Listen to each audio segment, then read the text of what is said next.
The CEO of Blackrock has issued a massive warning, and we need to listen up right now. Trillions of dollars are about to pour into what Larry Fink calls the next generation for markets. In this episode, we're going to break it down and reveal our top projects. Welcome to the Bean Pod. This is your place for all things stocks and crypto. From beginner tips to expert picks. Use this as fuel for your investing journey, because when you're in the know, your money will grow. This episode of the Bean Pod is sponsored by BitGet. BitGet is the most user-friendly and secure crypto trading platform for both beginners and experienced traders. BitGet is the best place to not only trade Bitcoin and Ethereum, but also all the small cap gems that we discuss every day. With 24/7 customer support, leverage trading, and a wide array of other advanced features, BitGet sets itself apart from every other centralized exchange. Through Beanstalk's official partnership with BitGet, you'll receive 15% off all trading fees when you sign up using the referral link in the description. All views expressed by speakers on the Bean Pod are solely their opinions. You should not treat any opinion expressed on the Bean Pod as a specific inducement to make a particular investment or follow a specific strategy, but only as an expression of their opinion. This podcast is for informational purposes only. Welcome to the Bean Pod. This is Shane, aka the Jolly Green Investor. And this is Josh, the Nifty Investor. Today, we're going to be revealing the exact sector that the CEO of Blackrock, Larry Fink, has called the next generation for global markets. Are you paying attention? There are trillions of dollars on the sideline right now, getting ready to pour into this e-liquid market. We have Citibank, ARK Investments, Larry Fink, JP Morgan, all ready to digitize an e-liquid market and bring a ton of liquidity to it. It's a really interesting sector, this one, because it just makes so much sense. It's one of the most natural evolutions for blockchain technology to bring all of these trillions of dollars of assets in Web 2, and that you said are e-liquid, bring them onto the blockchain and completely revolutionize the way people own them, the way people trade them, and the way people can interact with them around the world. And the best part about this is because it's such an early stage industry, the altcoins that we will reveal at the end of this episode, they're so early stage because the infrastructure is just being built now. So we're talking about a multi-trillion dollar market, but the market cap of these crypto companies that are building the infrastructure, 20 million, 50 million, 100 million, Nothing. They could easily 10x or more going forward. So this is an interesting episode you need to watch. Yeah, so we're discussing the tokenization of real world assets. The way I see the economy right now, I'm looking at China's stock market going to zero. We have our stock market at an all-time high, propped up by maybe 5 companies. Yep. I think it's time to start looking into emerging markets, and I think the writing is on the wall. The Web3 industry is here to stay. With that being said, there is still a ton of liquidity on the sideline through these asset managers, trillions of dollars. So what better way to make money than to start bringing liquidity to these e-liquid assets and start having a hub for 24/7 trading on things you couldn't trade in the past? For sure. So you've probably heard, we've been talking about tokenization of RWA, real world assets, for a long time now. So a quick breakdown on the industry. What does it actually mean? It's pretty simple. People own houses. People own art. People own collectibles. People own commodities. People own even government bonds or even, debt, right? People own a lot of things that are either physical properties, very hard to ship around the world, very hard to, impossible to fractionalize and trade. But with the tokenization of you're putting these assets, these illiquid physical assets, putting them on the blockchain, and you're putting a transparent, unhackable way to trade them around the world very in high liquidity.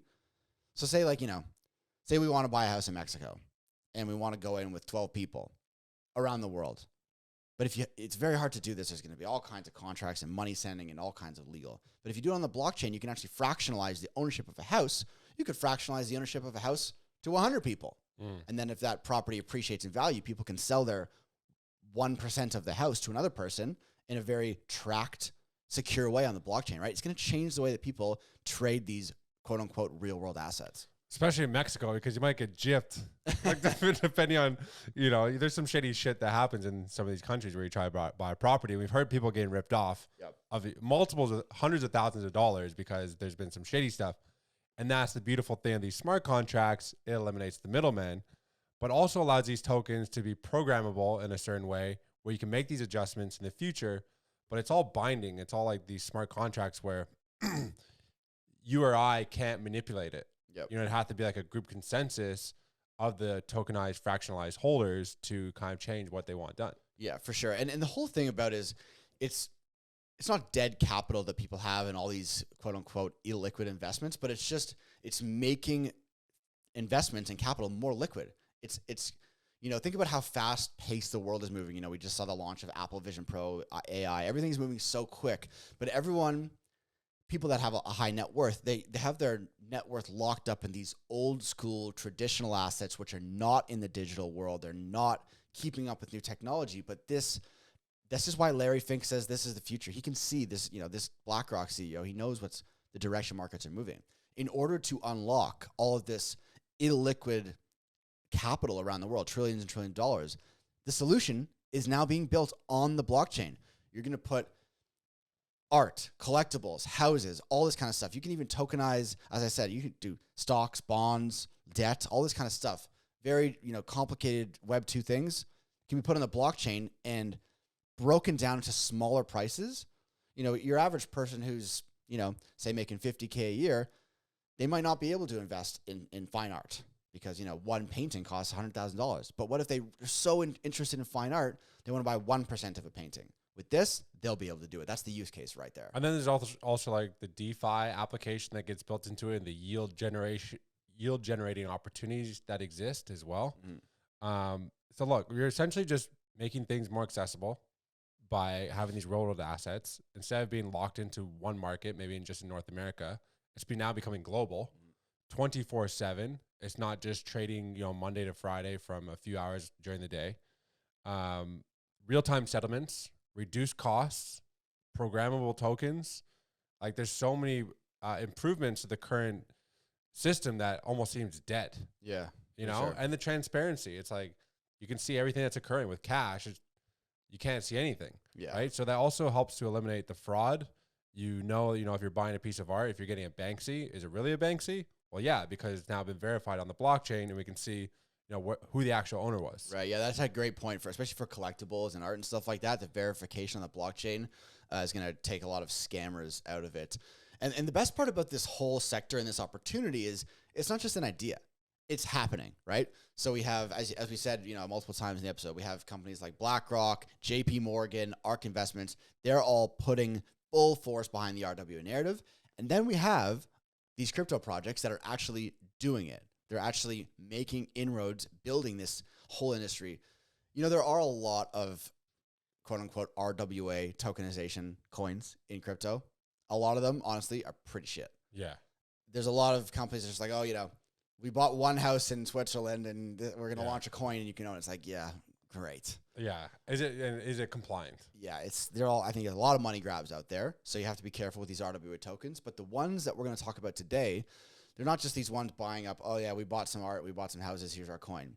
These guys are actually building the infrastructure. These are the building blocks for the entire sector. So as the entire RWA sector starts to see billions, maybe trillions of dollars flowing in, you're going to have these 2 or 3 projects we're going to talk about that are building the entire thing. So as the whole market grows, their tools and their whatever they're building, everyone's going to need to use them. Yeah. So obviously anybody who follows us knows all well that we are big fans of Alliance Block. Token is NXRA. Yep.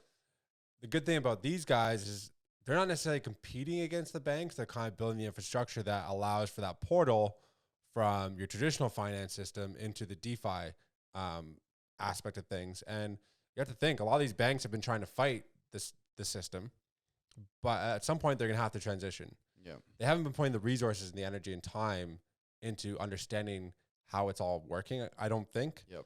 So luckily you have something like an Alliance Block who's been building for many years now and has the infrastructure ready to start allowing for the trading of this tokenized assets, bonds, etc.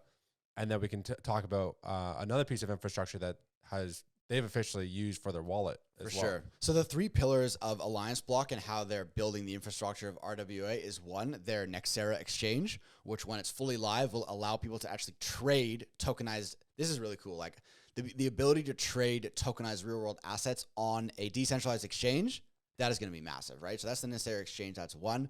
Number 2, they have Nexera ID.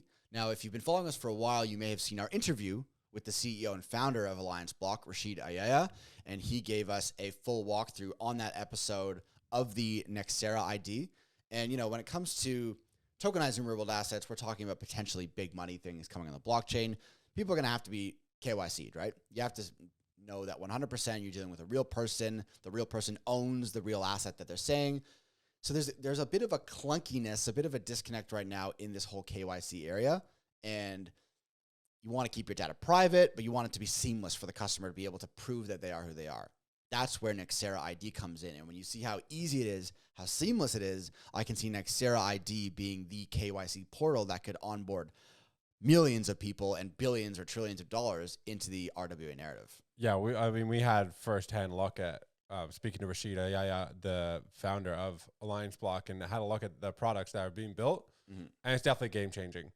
And I believe Alliance Block also has a partnership with the London Stock Exchange. Right. So we're talking about the tokenization of stocks, bonds, and all these things.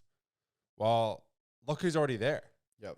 Look who's already has the infrastructure built, and how easy, if they already have that partnership, maybe we start to see the first ever tokenized bonds and whatnot done on Alliance Block through the London Stock Exchange. Yeah, interesting. And they've got a couple other things in the Alliance Block ecosystem of building. There's that Nuclei, which is like the data infrastructure for their tokenized ecosystem.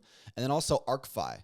So ArcFi, they're actually doing it. There's a platform built on Alliance Block that is actually tokenizing real world assets and has been facilitating sales of actual real world assets around the world. So as I said before, this isn't just an idea that's waiting to be launched.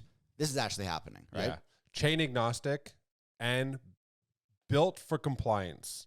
I think those are the things we need to look at. Like when you're talking about, some of the other projects, it's like, we bought a place in Switzerland. It's like, are you guys compliant with the upcoming MiCA regulations? And I think that's going to be the overall arching crypto regulations for the globe, which Rashid alluded to in the episode. That's right. When we interviewed him. And they are built within compliance of MiCA. And that's going to be a forward-looking, that's something I think we should probably cover in a future episode, because I think it's going to hit sometime in the summer. And everybody who listens to our show and everybody in crypto should be aware of these regulations. Right. Yeah. So we like Alliance Block. We're talking about it for a while. The market cap right now sits around 90 million, most of tokens in circulation. And then it's a good segue into the next project we really like in the RWA narrative, which, we mentioned the 3 pillars of Alliance Block, right? So they have the exchange, the KYC, and then data. But the missing piece for us, for the whole RWA narrative, was where is everyone going to store their real world assets? They need a wallet, and that's where this next pick comes in. Brilliant. Yeah. Ticker's DUA. This is the only RWA wallet built in compliance, partner with Alliance Block. This is their official wallet. They already have the integration with, I think, 5,000 banks globally. Crazy. So think about it. You log into your app. Your banking is now in the same place as your real world assets, and you're going to be able to trade crypto in it. Yeah. So when you talk about mass adoption, the ease and seamlessness of just being able to connect to your bank, and it looks like we've seen the demo, it takes like fucking 10 seconds to connect. Yeah. Super simple. It looks really cool. So now you can hold your real world assets, tokenized real world assets in your portfolio, but also trade it as well. Yeah. One spot. For sure. Yeah. And, when it comes to tokenized real world assets, again, I've mentioned this is potentially big dollars, people that are holding a lot of capital on the blockchain. So you're going to need enhanced privacy and security, right? So we have the Brilliant Duo wallet, which has integrations for biometric authentication. It's beyond 2FA. You can authenticate yourself through existing social media accounts, which makes it easy to verify your identity and also log in. You can't have it like something like a MetaMask where it's you lost your private your key phrase. There goes your house. Yeah. Like you just can't have that when it comes to millions and millions of dollars of assets.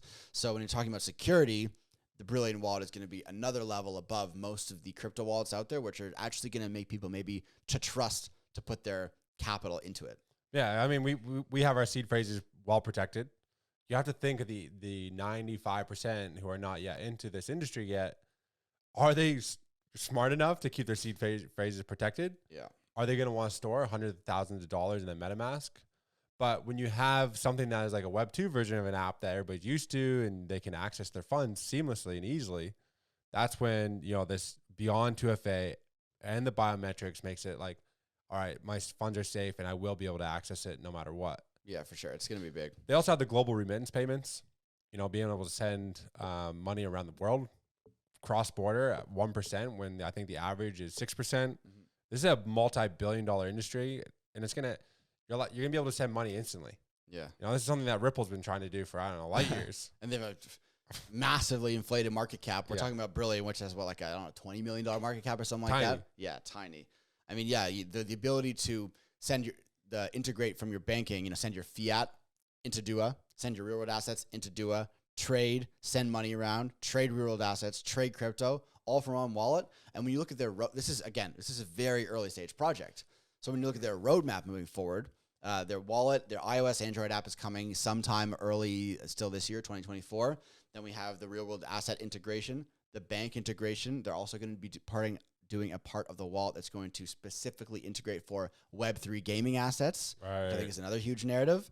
And then they're going to be introducing their fintech license, a Brilliant credit card, all kinds of things. Bro. Yeah. And then long term, I think they also want to provide access to synthetic assets like tokenized loans, tokenized bonds, all that kind of stuff. So this could become the one-stop shop wallet for, again, what Larry Fink is calling the future of global markets. Sitting at a $20 million market cap, no brainer for me to hold that. Could be replacing MetaMask. Yeah. And the gasless transaction. So you'll be able to access all the Web3 dApps the same way you're in your MetaMask. You connect Uniswap, and you have to pay in Ethereum, and you got to hold Ethereum, and it's like $800 to make a swap. For sure. You'll be able to do this with DUA, and you're not going to have to pay these gas fees and all the other native tokens. 100%. Yeah. So those are the two main RWA tokens that we hold. If you've been following the show, you know this already. But there is a third one that started to kind of come onto our radar. It started to make waves around crypto Twitter. It's called Ondo Finance. Now, this is a bit of an interesting one. We're just going to cover it briefly here because, when you go on the website, it's like, okay, they offer there's three yield generating things. They offer USD yield, US Treasuries yield, US money market yield, all between like 4.5%, 5% yield. Pretty good. But then when you go down the website, it's like says they invest in the BlackRock ETFs, and they're backed by Coinbase Ventures. They're backed by Peter Thiel's Founders Fund. Some really interesting connections for Ondo Finance, and I can see them starting to make big waves in the RWA industry. Experienced leadership, Goldman Sachs, Bridgewater, Maker. So there are some big names. They have been featured in a ton of different places, like Bank of America, etc. Morgan Stanley, Mantle. It's like they have the biggest names. It's like, I don't know, have they built the perfect website? And you have to kind of read between the lines of like, what do these partnerships actually mean? Yeah. What are they actually doing? So we're going to do a standalone episode on this one. I think this one could be massive or it could be all fluff. For sure. I mean, it's launched at a pretty large market cap. It's already in the top 150. I think the market cap is like 300 million or something like that, and the fully diluted market cap's in the billions. Looks like they have 11,000 holders already. Yeah, so there's something going on with this Ondo Finance. We're going to do one of our truth about Ondo Finances to see if this is worthy of being in our portfolio as like the third RWA coin that we hold. So yeah, I mean, look, if you guys know anything about Ondo Finance that we haven't said yet, let us know in the comments. We're interested to know if this is going to become one of the leaders of this massive sector. Yeah. Hey, make sure you guys tune to the next episode. That one is going to be a banger.